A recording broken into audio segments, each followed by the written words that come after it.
안녕하세요. 매일 새로운 사연을 전하는 읽어주는 사연 라디오입니다. 구독과 좋아요, 많은 공유 부탁드립니다. 오늘의 사연 시작하겠습니다. 안녕하세요. 6살 난 딸아이를 혼자 키우고 있는 30대 여성입니다. 한때는 저도 남부럽지 않게 사랑하는 남편과 가정을 꾸려 평범한 하루하루를 만들어가던 여자였는데 어쩌다 보니 이렇게 제 이야기를 하게 되는 날이 다 오네요. 제가 이렇게 제 이야기를 하는 이유는 사람들에게 제 전남편 욕을 해달라는 뜻도 있지만 동시에 저 같은 사람도 결국 이렇게 힘을 내서 살아가고 있다는 말씀을 드리고 싶어서예요. 그리고 이렇게 비록 익명이긴 해도 제 이야기를 한껏 토해내고 나면 그간 마음에 쌓여있던 응어리가 좀 풀어질 것 같기도 하고요. 아무튼 최대한 간결하게 적어볼 테니 이야기가 매끄럽지 않더라도 들어주시면 감사하겠습니다. 남편과 처음 만난 건 친구의 결혼식장에서였어요. 어디서부터 말해야 하나 싶은데 저는 한때 가수가 꿈이었을 만큼 노래에 열정이 있던 사람이에요. 하지만 일이 잘 풀리지 않아서 가수라는 꿈은 이루지 못했고 한동안 저와 같은 꿈을 가진 친구들에게 보컬 수업을 했었네요. 지금은 전혀 다른 분야에서 커리어를 쌓아가고 있지만요. 아무튼 이런 제 상황을 알던 친구가 자기 결혼식 때 축가를 불러주면 안 되겠냐고 아주 간곡히 부탁을 하대요. 그런데 솔직히 저랑 그렇게 가까운 친구는 아니었거든요. 그래서 어떻게든 좋게 거절을 하려고 했는데 잘 안 됐어요, 그게. 친구 결혼식에서 축가를 부르고 따로 뭐 얼마라도 받고 그런 건 없었어요. 친구가 먼저 묻지도 않았고 저도 기왕 해주기로 한 거 기분 좋게 불러주고 말지 싶었죠. 그런데 신혼여행에서 돌아온 친구가 저에게 줄 선물이 있다며 만나자고 하대요. 그리고 그렇게 나간 자리에 선물 대신 남편이 나와 있었죠. 솔직히 처음엔 좀 황당했어요. 친구 딴에는 나름 기발하다 생각했을지도 모르겠지만 당시 저는 남자를 소개받고 싶은 마음도 없었고 결혼에는 더욱이 뜻이 없었으니까요. 하지만 친구가 아기가 있어 만든 상황이 아닌 건 확실했으니 별달리 기분 나쁜 티는 내지 않았습니다.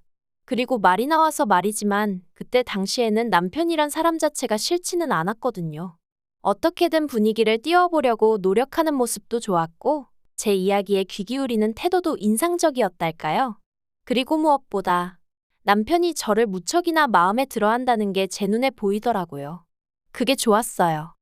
이후로 남편은 하루가 멀다 하고 문자에 전화를 해대며 적극적으로 다가왔고 그렇게 결국 저희는 얼마 지나지 않아 연인 사이가 되었습니다. 사귀는 동안 어느 다른 연인들처럼 약간의 투닥거림도 있었지만 비교적 원만한 관계를 유지해 나갔고요. 그러다 제 나이 30, 남편 나이 32의 부부의 영까지 맺게 되었죠. 결혼할 때 시댁에서 집을 해주셨고 저희 친정에서 혼수를 채워주셨습니다. 시댁에서 해주신 집이 브랜드 아파트는 아니었어도 비교적 신축이었던 데다가 방도 3개나 되는 30평대 아파트여서 무척 감사하게 생각했어요. 그래서 저희 친정에서도 그에 걸맞게 예단 보내고 남편 양복 맞춰주시고 명품 시계도 해주셨죠. 남편하고 반반 결혼했냐 하면 그건 아니지만 그래도 저희도 할 수 있는 만큼 최선을 다해서 성의를 보였다고 말하는 거예요. 그리고 결혼한 지 1년 만에 저는 임신을 했습니다. 시댁에서는 내심 아들이었으면 하시는 눈치였는데 전 솔직히 딸이든 아들이든 상관없다고 생각했어요. 누가 됐건 간에 건강하게만 태어나다오. 그러면 세상 그 누구보다 큰 사랑으로 키우겠다는 마음뿐이었달까요. 그리고 저는 10달 꼬박 채워 그렇게 간절히 바라던 대로 건강한 남자아이를 출산했습니다. 시댁이고 친정이고 할 것 없이 양가 모두 축제 분위기였어요.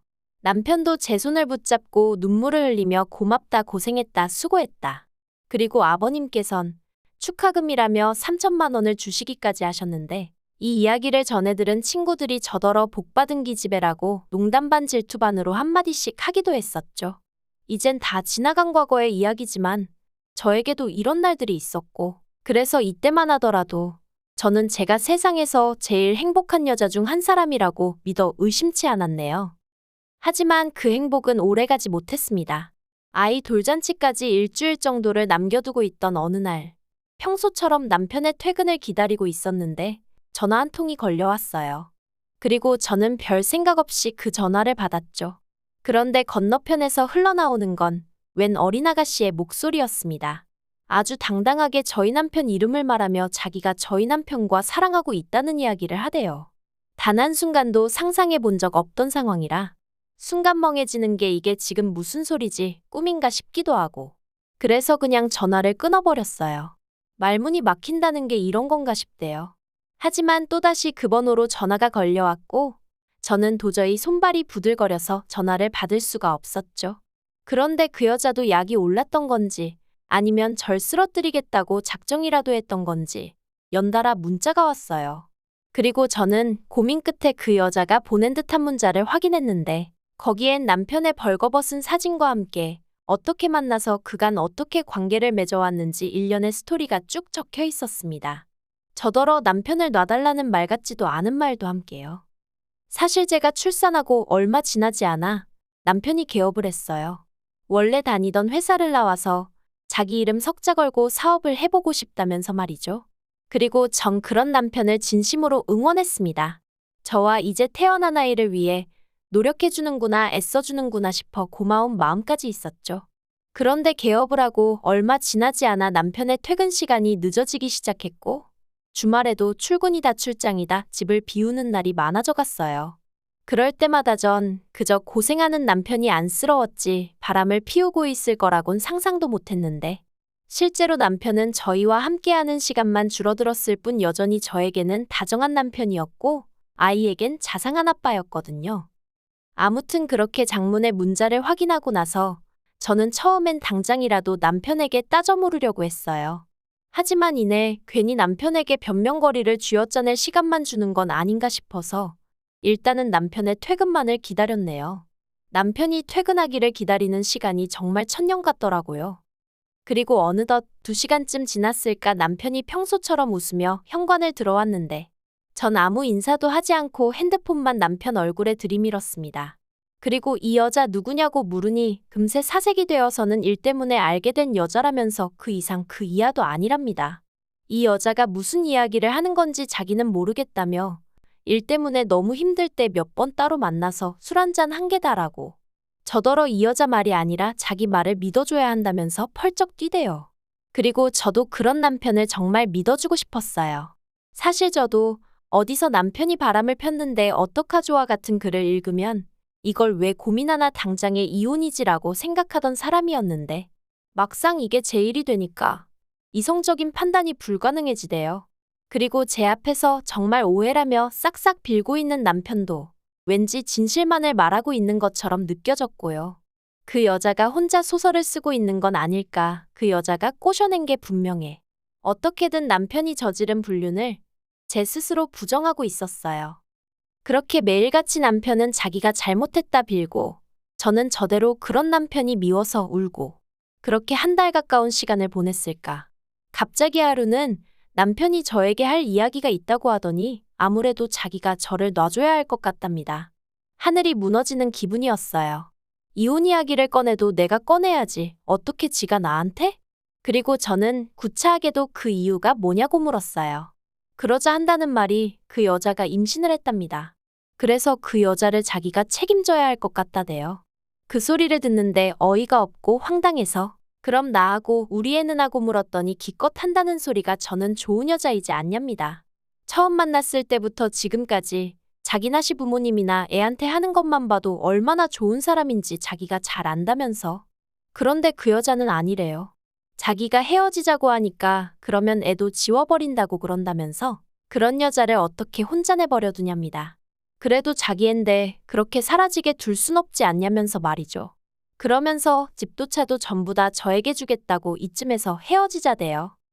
배신감에 치가 떨린다는 게 이런 건가 싶고 아무 일도 없었다더니 애가 생겼다는 게 어이없고 이런 인간을 어떻게든 믿어보려던 제 자신이 한심하고 견딜 수가 없더라고요. 그래서 알겠다고 집하고 차 다 달라고 했어요. 그리고 시부모님께도 확실하게 당신의 도로 하게 된 이혼이라고 얘기하라고 했죠.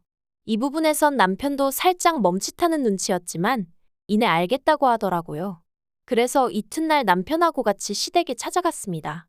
아무것도 모르시는 시부모님은 연락도 없이 갑자기 웬일이냐 하시면서도 몹시 반가워하셨지만 이내 저희가 전한 소식에 정말 크게 충격을 받으신 듯했어요. 평소에 그렇게 다정하고 상냥하셨던 어머님이 남편더러 네가 사람이냐고 악을 쓰셨고 아버님도 남편을 죽일 듯이 두들겨 패시더니 집하고 차뿐이냐며 당신이 미안하다고 위자료는 넉넉히 챙겨줄 테니 애 때문에라도 연락은 끊지 말고 살자 하시더라고요. 제가 간결하게 적느라 지금 이런데 정말 난리도 그런 난리가 없었어요. 그리고 얼마 안 가 바로 이혼 절차를 밟았습니다. 준다는 재산은 싹 다 받았고 남편이 일주일에 한 번은 애를 보여달래서 제정신이냐고 한 달에 한 번도 많다고 그렇게 합의하고 마음 같아선 평생 보여주기 싫었는데 그게 그렇게는 안 된다고 하더라고요. 그런데 이 과정에서도 그 여자가 또 연락을 해와서는 어떻게 사람을 그렇게 싹 다 벗겨먹을 궁리를 하냐면서 저더러 이기적이네 뻔뻔하네 말 같지도 않은 소리를 해대더군요. 아무튼 이걸로 속 썩은 걸 제외하곤 그래도 비교적 수월하게 이혼했습니다. 이혼 절차를 마치자마자 집도 차도 팔았더니 제법 목돈이 생겼는데 이건 저랑 제 아이의 미래를 위해 아껴둬야겠다는 생각이 들어 손 떼지 않고 그대로 친정에 들어갔어요. 친정 부모님께는 그저 죄송한 마음뿐이었죠. 주변 사람들한테 딸 자랑하는 재미로 사셨을 텐데 괜히 얼굴에 먹칠을 한 것 같았거든요. 물론 이런 제 생각을 말씀드리며 죄송하다 하니 친정 부모님께선 그게 무슨 말 같지도 않은 소리냐며 이래도 저래도 당신들의 하나뿐인 소중한 딸이라고 제 잘못도 아닌데 절대로 주눅 들지 말라고 하셨지만요. 한편 저는 바로 직장을 구했습니다. 결혼 전 다니던 회사로 돌아가기엔 시간이 많이 흘러서 힘들 줄 알았는데 회사에서 가깝게 지내던 상사에게 연락을 하니 마침 구인 중이었다면서 잘 됐다고 얼른 돌아오라고 하더라고요. 다행이었죠. 사실 돈이 궁했던 건 아니지만 집에만 있으면 미칠 것 같았거든요. 물론 여전히 지금도 속에서 울컥하고 뭔가 올라올 때가 있긴 하지만 그래도 지금은 많이 안정되고 편해졌어요. 아무튼 그러다 한 달 전 주말이었습니다. 아이가 남편을 만나는 날이었는데 보통은 원래 제가 아침에 남편에게 아이를 데려다주고 저녁에 남편이 데려다주거든요. 그런데 어째서인지 그날따라 남편이 자기가 데리러 오겠다더니 저더러 애 데리고 놀이공원에라도 갈까 하는데 같이 가겠냐는 거예요. 그래서 제가 제정신이냐고 됐다고 애나 제대로 놀아주라고 했어요. 그랬더니 그러면 저녁이라도 같이 먹을 거냐는데 어이가 없어서. 그래서 제발 쓸데없는 소리 하지 말고 눈앞에서 사라지라고 했죠. 그리고 그날 저녁 남편이 애를 데려다 주러 왔는데 애는 집에 먼저 들여보내고 저더러 얘기 좀 하자며 저를 붙잡는 거예요. 마주하기가 죽기보다 싫었지만 그래도 애에 관한 이야기인가 싶어서 그렇게 집 근처 카페로 향했습니다. 그런데 남편이 저랑 마주 앉더니 우리 처음 만났을 때 생각나냐? 그때 너 참 예뻤다. 하나마나한 쓸데없는 소리를 늘어놓는 게 아니겠어요. 그래서 제가 이딴 소리나 할 거면 가겠다니까 잠깐만 있어 보라더니 자기가 아무래도 큰 실수를 한 것 같다는 거예요. 도대체 무슨 소린가 싶어서 남편을 가만히 쳐다보니까 그 여자 애가 자기 애가 아니랍니다. 저는 처음에 뜬금없이 무슨 소리를 하는 건가 싶었죠. 그런데 남편이 깊이 숨을 한 번 들이쉬더니 얼마 전에 우연한 기회로 애 혈액형 검사를 하게 되었는데 아무리 생각해도 말이 안 되는 결과가 나와서 그 여자 몰래 유전자 검사를 했는데 자기 애가 아니라고 나왔대요. 그리고는 그 여자한테는 이미 이혼하자고 얘기해뒀다면서 자기한테 진짜 염치 없다는 거 아는데 한 번만 기회를 주면 안 되겠냐입니다. 그런데 그 이야기를 듣는데 자꾸 피식피식 웃음이 나는 거예요. 이 인간 천벌받는구나, 천벌이라는 게 있긴 있구나 싶은 게. 결국 제가 소리내서 깔깔웃다가 기회 같은 소리 한다고 됐다고 했어요. 그리고 먼저 일어나서 뒤돌아 집으로 오는데 그렇게 가벼운 발걸음은 참으로 오랜만이었네요. 그리고 얼마 뒤, 설마 했는데 그 여자한테도 연락이 왔습니다. 저더러 자기 남편한테 무슨 짓을 했길래 이혼 이야기가 나오는 거냐면서 유전자 검사도 제가 해보라고 부추긴 거냐며 저한테 화를 내더라고요. 황당해서 내가 그런 짓을 왜 하겠냐고 이런 전화하지 말라고 했네요. 불쾌하다고요. 그랬더니 기껏 한다는 소리가 제가 뒤에서 조종한 게 아니라면 제가 정말 떳떳하다면 저희 남편한테 자기랑 이혼할 때 하더라도 저한테 한 것처럼 집이랑 그런 건 좀 넘겨주게 도와주면 안 되냐입니다. 같은 여자로서 자기가 불쌍하지도 않냐면서요. 어이가 없었죠. 왜 지랑 나랑 같은 여자라고 싸잡아서 묵는 건지. 그래서 너는 남이 남자나 뺏은 상간녀고 나는 피해자라고. 그러니까 헛소리 한 번만 더 하면 그때 못한 상간녀 소송 지금이라도 해버릴 테니까 그 입 다물라고 했네요. 정말이지. 전화를 끊고 나서도 황당하고 분해서 몇 날 며칠 밤잠을 다 설쳤다니까요. 이후로 남편에게선 꾸준히 연락이 왔지만 단 한 번도 답장하지 않았어요. 이번 주에 다시 애를 보내야 하는데 솔직히 정말 안 보내고 싶은 마음이 굴뚝 같습니다. 하지만 법적으로 그렇게 하면 안 된다니까 저도 골치가 너무 아프네요. 남편에게 정말 지금 그 여자랑 이혼할 건지, 그럼 앞으로 어떻게 할 건지 하나도 묻지 않을 거예요. 그랬다간 괜히 제가 지한테 무슨 미련이라도 있는 줄 오해할까봐 무섭거든요. 그리고 솔직히 전혀 궁금하지 않기도 하고요. 그런 이야기 도란도란 나눌 정도로 얼마나 좋은 것도 아니고. 까놓고 말해서 이혼하고 완전히 남남이 되어버린 순간 아무리 애 아빠라지만 저와는 더는 상관없는 사람이니 잊고 지내려 노력했고 앞으로도 그럴 생각이에요. 아무튼 제가 나서서 어떻게 한 건 아니지만 그래도 세상이 그렇게 불공평하지만은 않다는 걸 배우네요. 앞으로도 남편이나 그 여자나 두 번 다시 행복한 순간은 맞이하지 못한 채 지옥 같은 마음으로 살았으면 좋겠단 바람뿐입니다. 긴 이야기 들어주셔서 감사합니다. 오늘의 사연은 여기까지입니다.